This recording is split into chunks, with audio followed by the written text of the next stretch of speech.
Jag tror vänner, nu ska vi ut och åka X40. Eller dubbeldäckaren som det heter. Och nu går den lite grann överraskande som SJ regionaltåg på sträckan Uppsala-Stockholm. Normalt brukar det gå loktåg på den här relationen, den här sträckan. Men inte så sällan så går det numera även X40 dubbeldäckare. Så varför inte passa på att åka med X40 dubbeldäckare? Det är ett tåg som jag både älskar och lite grann hatar också. Det är egentligen i grunden ett väldigt trevligt tåg, men det har en del egenskaper som ibland gör att man ibland lite ifrågasätter tåget. Det ena är det att det finns ingen speciell skillnad mellan första och andra klass. Eller det finns ingen skillnad alls mellan första och andra klass. Det är samma sak. Den andra skillnaden kan vara det att det är lite mindre folk i första klass. Men inte ens det brukar stämma, för att många som åker i andra klass inte får plats där brukar sätta sig i första klass. Och då har man liksom missat poängen med att det är lite mer plats i första klass.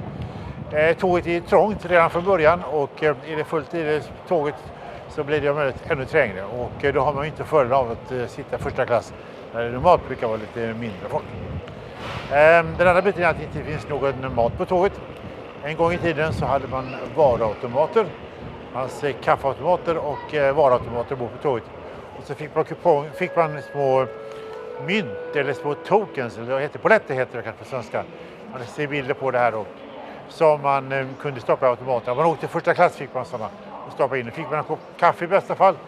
I sämre fall fick man en kopp te, eller i sämsta fall fick man bara vatten eller inget alls. Men vad som sen hände var det att de där kaffeautomaterna eller varuautomaterna, de skakade sönder. Just att åka tåg är då ganska stor påfrestning på elektronik och mekanik, så att de där gick allt mer sönder och det var svårt att laga dem eller få dem till att funka. Så att till slut gav SJ upp och plockade bort dem. Så numera får man ingenting, utan nu är det bara att åka tåg.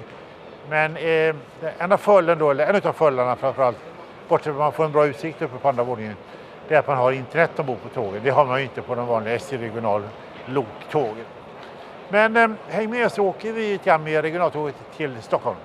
Det blir ingen mat, det blir internet och det blir en bra utsikt. Så vi går vidare.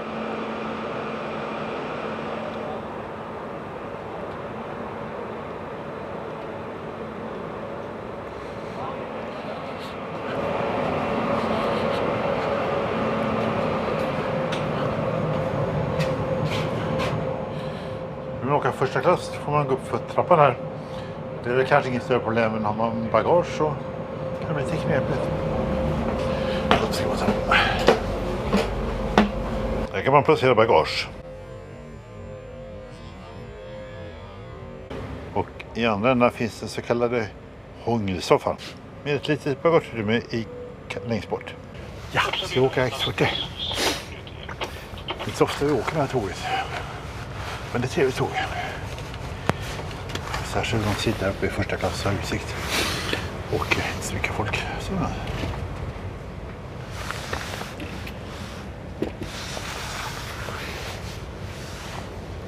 Vi väntar bara på avgång från Uppsala. Vi är på väg in mot Stockholm. Om man åker med istågen eller snabbtågen, då åker man via Arlanda. Men vi kommer att åka via Knivsta. Utan en annan väg. Så kommer vi gå. Kanske göra ett uppehåll i Märsta också på det området. Ja, men nu lämnar vi Uppsala. Vi som efterlyser bilder utifrån. Och kan titta ut. Ser krokiga hus. Uppsala är ju berömt för sina krokiga hus. Välkommen ombord på SJs tåg mot Stockholm central. Tåget gör uppehåll i Knivsta, Märsta, med slutstation Stockholm central. Trevlig resa. Tack för det. Det är inte mysigt faktiskt idag när det är lite folk. Vi har ingen mat, men vi får klara oss med det. Vi har mat med oss. Och så har vi inte den lätt. Det kan vara bra.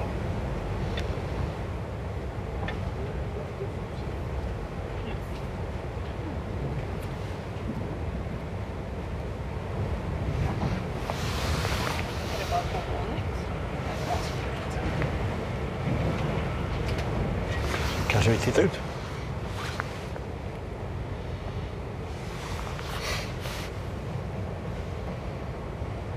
Kanske inte världens vackraste utsikt. Det är en massa industrier och så här i söder om Uppsala. Vi tar lite kameran kanske. Så hinner vi se mer. Man har faktiskt en bra utsikt här uppe. Och i fönstren då rena som de gör idag så kan man dra nytta av den här utsikten också. Som sagt var, vi är på översta våningen då, där finns både första och andra klass. I vagn finns det 2 övervåningar. Eller ja, 2 övervåningar, en i första klass och en i andra klass. Och det är ingen skillnad på dem, ser exakt likadana ut. Sen så brukar det vara lite mindre folk här då i första klass, var det andra klass som inte är folk som råkar ha gått fel, vilket händer titt som tätt. Men idag är det inte så. Det är andra sidan, det är lite grann utav, ja, det är skärtorsdag, det är inte så många som åker till Stockholm, man åker så var det från Stockholm. Det var mycket folk på det tåg vi åkte tidigare upp till Uppsala. Det var tåget till Umeå. Egentligen hade jag tänkt mig att åka tillbaka med snabbtåg från Uppsala in till Stockholm. Det kan jag göra då som har årskortsguld. Eller har årskort, då kan jag åka med snabbtågen även om de så här normalt inte tar upp resenärer på Uppsala. Men nu åkte jag med snabbtåget upp till Uppsala och snabbtåget ner från Uppsala. De har samma avgaser, nämligen med helt klockslag. Och är det då så att man är lite sen iväg från Stockholm så kan det vara svårt att hinna med tåget som kommer upp norrifrån. Men idag var det inget problem med det. Men problemet var det att det tåget som jag skulle åka tillbaka med Stockholm snabbtåget från Umeå, det var flera timmar sent så att det var liksom bara kört. Så vänta på det var ingen idé. Sen kunde jag vänta på ett IC-tåg också från Borlänge, men det hade ingen lust att göra. Så jag tog det här jag skulle och åkte regionaltåg. Skippade mot för att klara sig några råd jag tror jag har så att det räcker till. Här ser ni Uppsalaslätten. Det är kul det på skala, men så ser det ut. Så här ser det ut på våren innan allt har blivit grönt och innan solen börjar skina riktigt ordentligt. Å andra sidan ser man ganska bra.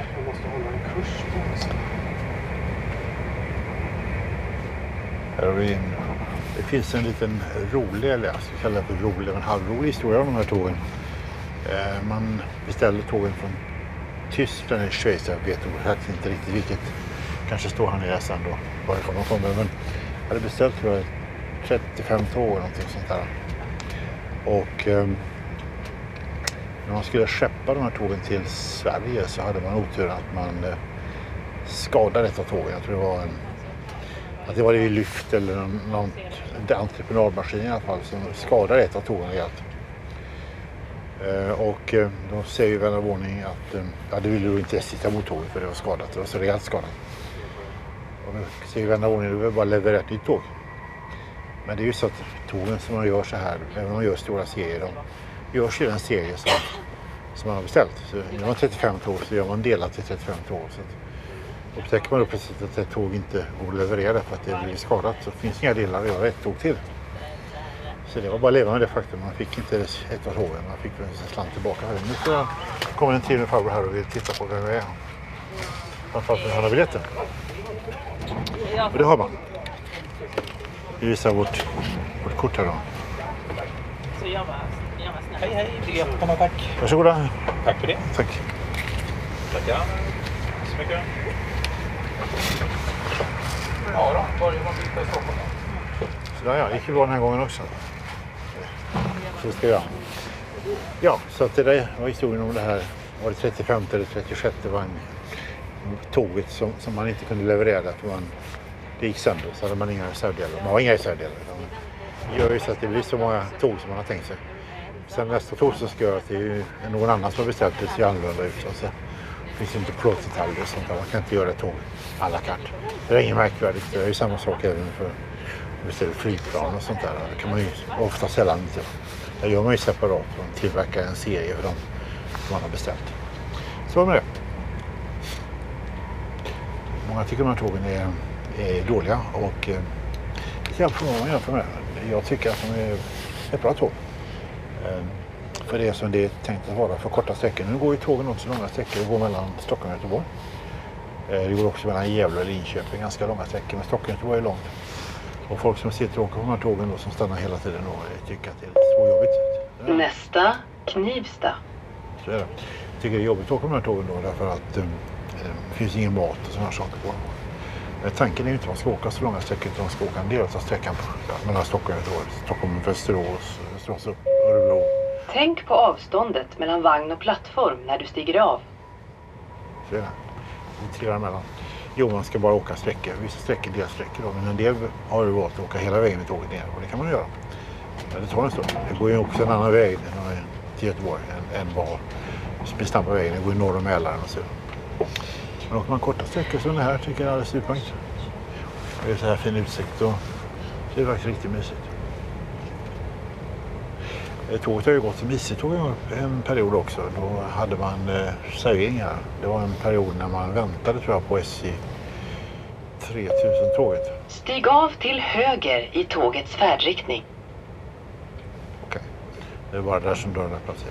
Jo, innan man väntade på SJ 3000 och X55 då så körde man de här tågen som IC-tåg eller snabbtåg eller vad man kallar för det var. Det var även matservering ombord. Ja, matserveringen sitter. Och det var inte helt enkelt för att det finns inte utrymme för detta. Men man kämpade och slät och hade med sig varuvagnar och matvagnar och sånt där. Det var ju ingen varm mat utan det var ju kall mat, men ändå.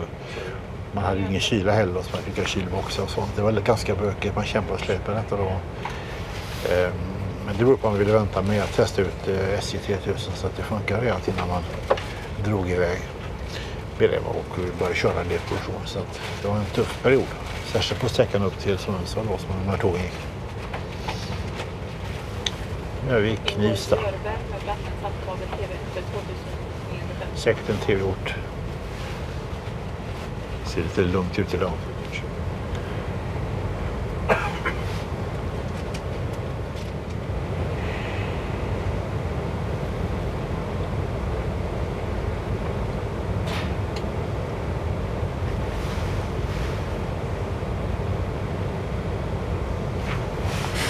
Det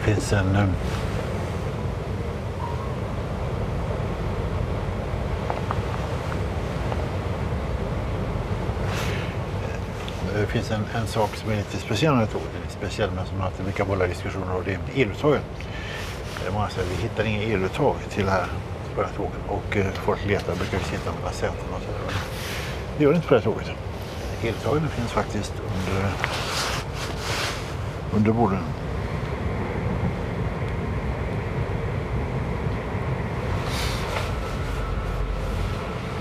Här vid Stockholms central har vi åkt X40 lite sväng då.